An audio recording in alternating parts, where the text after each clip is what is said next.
Un disavanzo di 5 miliardi e 900 milioni di euro e un indebitamento pari a 8 miliardi e 35 milioni di euro.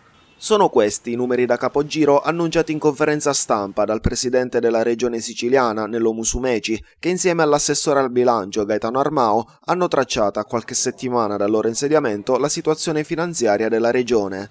Operazione Verità, così è stato definito in Palazzo d'Orléans il focus effettuato sui conti dell'ente regionale da una commissione tecnica insediatasi lo scorso dicembre e incaricata proprio dal governo Musumeci.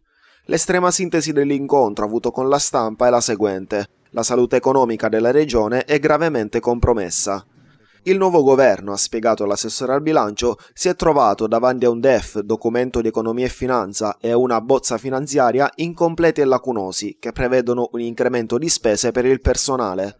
Mancherebbe inoltre un elenco che delinei il patrimonio immobiliare dell'ente. Il debito di 8 miliardi, ha comunicato Armao, costa alla regione 360 milioni di interessi all'anno. Musumeci ha precisato che a questi si aggiungono i debiti fuori bilancio, per i quali non si conosce ancora la cifra esatta.